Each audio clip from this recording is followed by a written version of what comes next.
Plumbers Don't Wear Ties returning is an example of how YouTube culture and memes can manifest themselves into a real thing.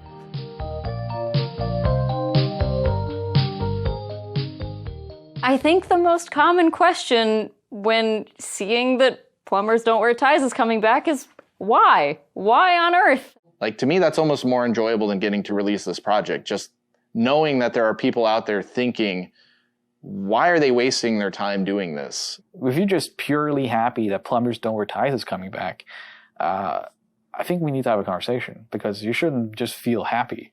You should have questions, and you should be asking those questions. I ask myself questions every day while I'm working on this project, and I will for the rest of my life. I think the project is very interesting from this perspective of who else would bother remastering the worst game of all time to the level that we are trying to remaster it, in terms of adding all these extras and these exclusives and these, bonus features. One of my favorite things about limited run games is that it seems that they have this ability to bring back things that shouldn't exist. And I don't mean that in a bad way. Somebody somewhere thought, like, what is the silliest game we could ever think of, like, releasing on modern platforms? And for the longest time, that was probably Night Trap. And, like, what's even sillier than Night Trap is Plumbers Don't Wear Ties, because, that is really hitting the bottom of the barrel. There's no cash grab in Plumbers Don't Wear Ties. This is actually one of the hardest jobs we could possibly give ourselves, because we now have to give you a reason to buy the worst game ever made. The whole time I'm thinking to myself, are we really putting this out? Like, who is asking for this? I think it's really important to kind of recontextualize games that maybe culturally up until this point have only been the butt of a joke. Like, everyone knows Plumbers Don't Wear Ties, but does anyone actually know Plumbers Don't Wear Ties? How many people really know the bad games or have had a chance to play them? And I feel like, from a historical perspective, somebody needs to be making these historically bad games accessible again, so people can satisfy that curiosity that they have in understanding why these games are so bad. That's why I really like to see projects like these, is to sort of recontextualize things and put them in a different space than just, ha, this is stupid. It's funny, it's weird. There's a lot of bad stuff in it, though. There's stuff that hasn't aged very well, and I think people can learn a lot from sort of the bad that is in there, and just making sure that they don't try to replicate it. I mean, that's why I support publishing it. We're making this game readily available again. And I think we should, because it's important.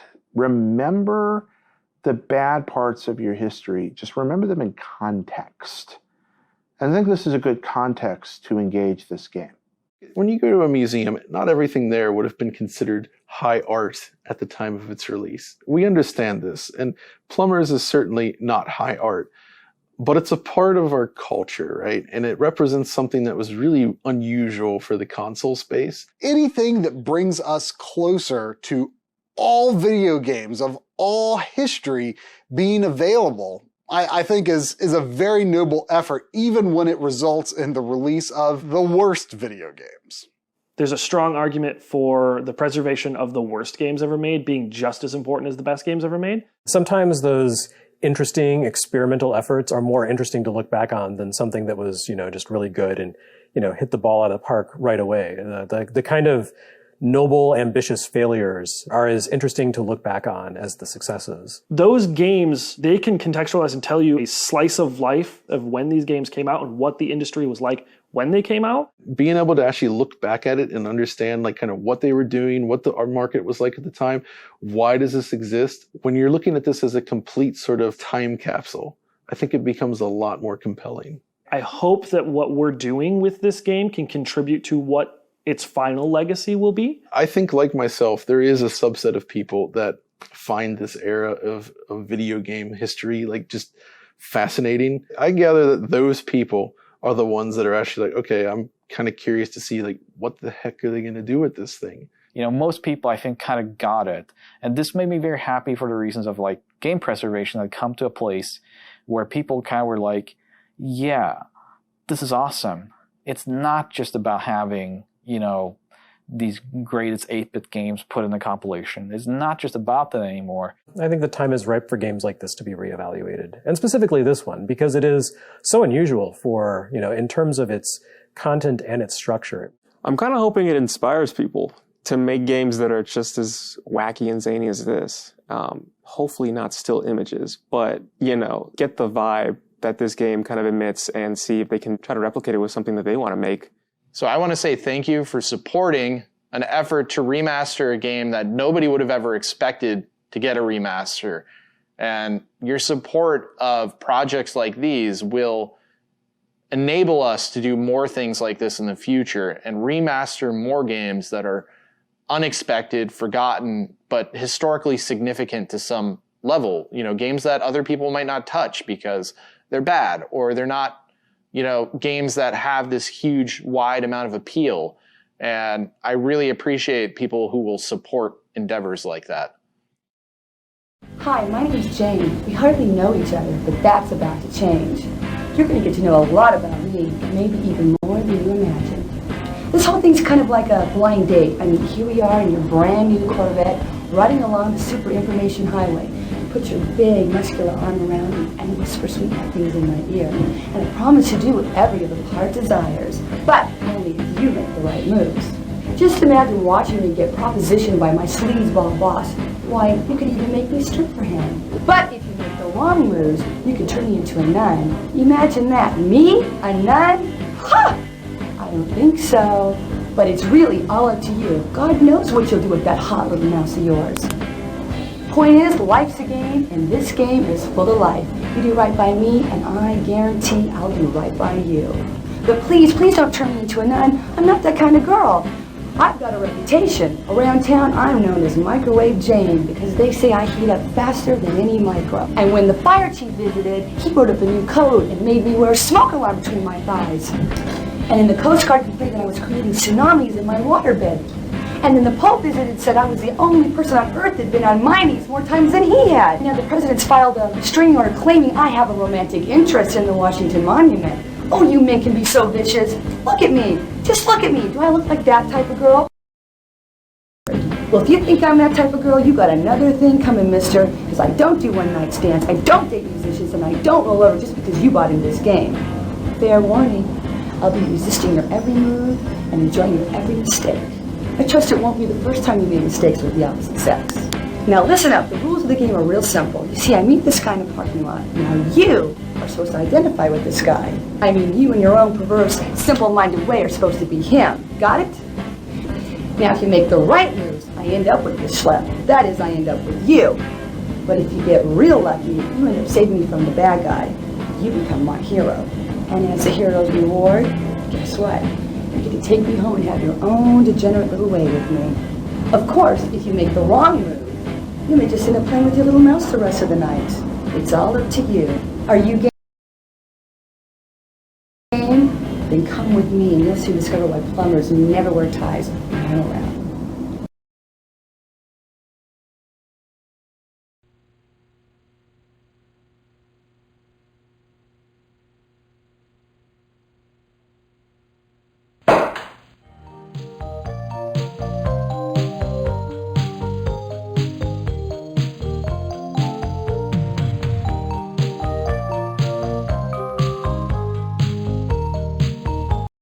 Don't keep me in suspense. Give me the full story.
Yeah, it's me.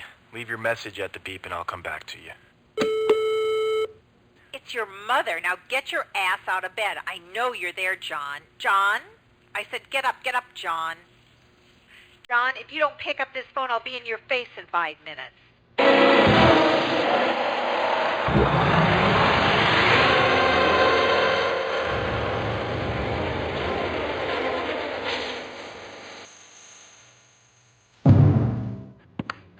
Yeah, Ma.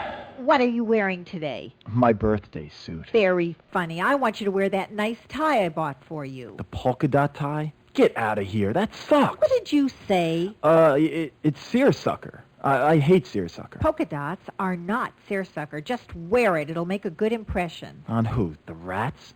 Ma, I'm a plumber. Remember? Just do it for your mother. Ma. John. Yeah, okay. Okay, whatever you now, want. Now, what have you done with Amy? I got her boiling in garlic oil. Don't get smart with me. Why haven't you asked her out? Ma, I think it's pretty obvious. What did you say? I said she's pretty, but it's obvious I haven't had time. Well, you better make time, mister. You two are perfect together. She'll make a nice little homemaker. Mark my words, it's a match made in heaven. I think I'll wait till I get there. Stop smart-mouthing with me, young man. Why is it I haven't seen you with any woman? Why is that, John? Don't you like women anymore? John, are you gay? No, Ma. I'm not gay. Thank heaven. Then what is it with you? Why haven't I met any of your girlfriends? None are right for you, Ma. You mean of all the women out there, you can't find even one to marry? One's easy. I was going to marry 3 at the same time. Cheaper in the long run. Figure at least one will last me a lifetime.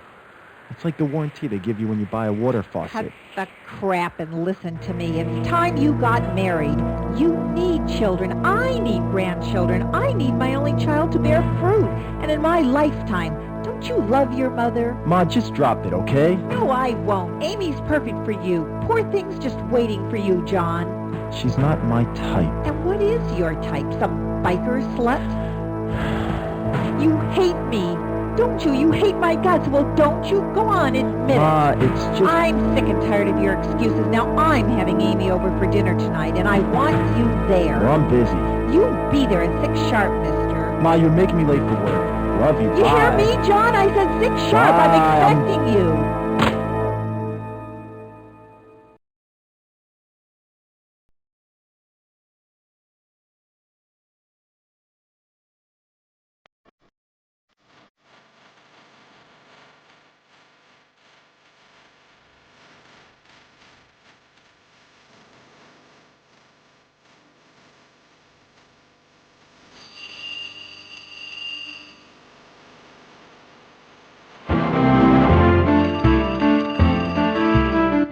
Hello? Jane? Jane? You there, Jane? Hello, Daddy. Where are you, Jane? You called me, Daddy. Don't you know where I'm at? How the hell am I supposed to know that? Now, where the hell are you? I'm home, Daddy. What the hell are you doing home? Earth to Daddy. Come in, please. Why the hell aren't you married yet, Jane? In that last scene, that bitch of a mother told her son to have kids. Now I'm telling you, I want some too. Your clock's a ticking. Now, why the hell haven't you been productive? I haven't had time, Daddy. For Christ's sake, girl, how long does it take these days? You ain't that busy. Now, damn it, Jane, you get on the stick and make some babies for your poor old father before he dies. Honey, why don't you come down to the lodge with me Friday night? The lodge? Those guys are all geeks and dorks. Yeah, well, maybe they're geeks and dorks, but they can make babies in less time than it takes you to put on shoes. That's just the problem. Daddy, I gotta get to my new job. New job? What happened to the last one? Oh, all the guys kept hitting on me. What? Did you hit him back? You should have hit him back. Who the hell were they? No one hit my daughter. It's okay, Daddy, it's okay. It didn't hurt. Love you. Have a nice day, Daddy-o. Wait till I get my hands on him. I'll kill him.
It's 8 o'clock and I'm seeing a 10. What I wouldn't give to do her plumbing.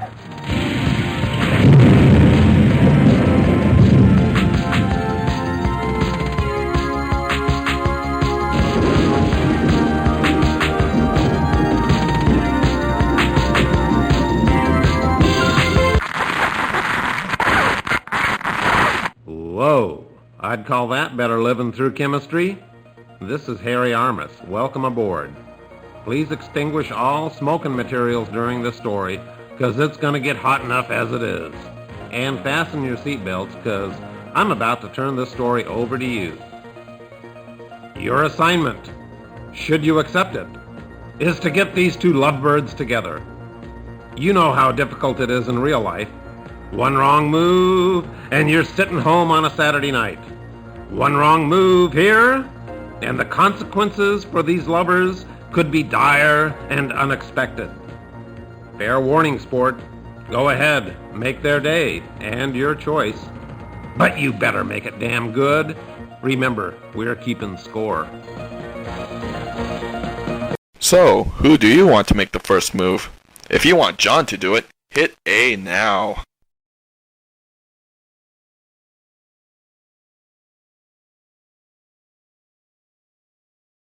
Jane may be daddy's girl, but she's no slouch when it comes to getting what she wants. These two aren't ready to meet each other yet.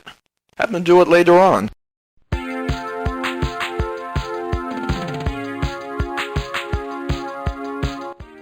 Hi. Hi there.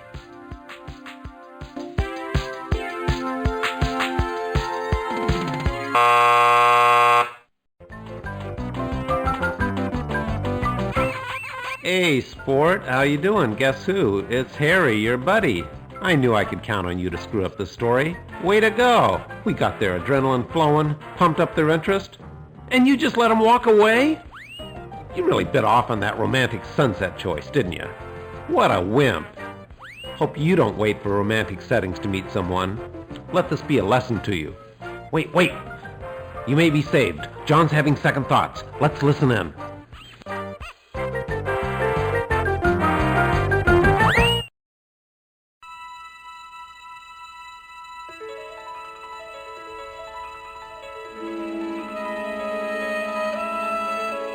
Oh man, I blew it. It wasn't her, it's me.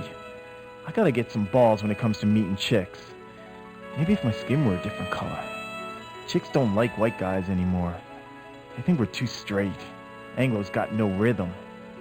If only I were someone else. I'm not his type. Damn, those bikers are looking for someone kinky.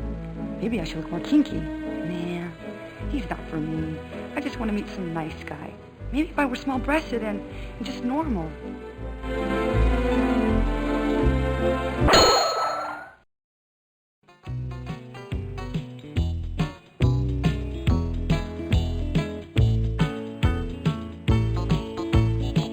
Hey, babe. Looking for some action? What do you got in mind, cowboy?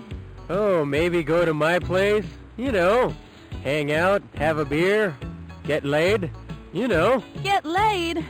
You're gonna need some help in that department. What do you mean, help? You saying I ain't man enough for you? I'm just your size. You won't be after this. Ooh.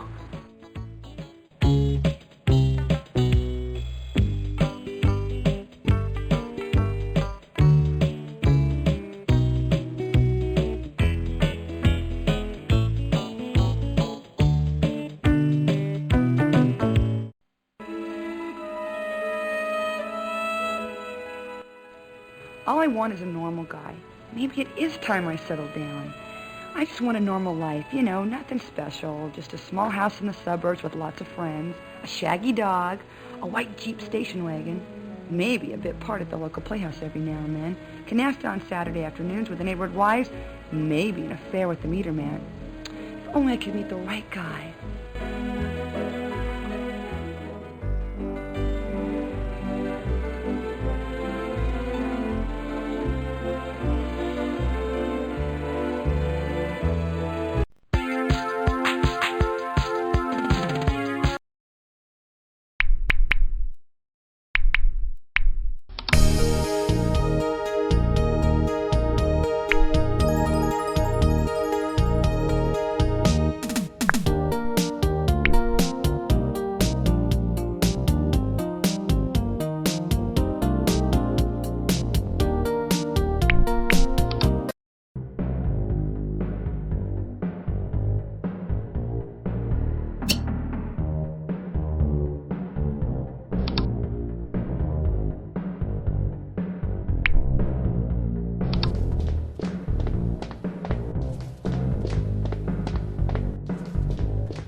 Perhaps this will be a lesson for you. Perhaps you'll take...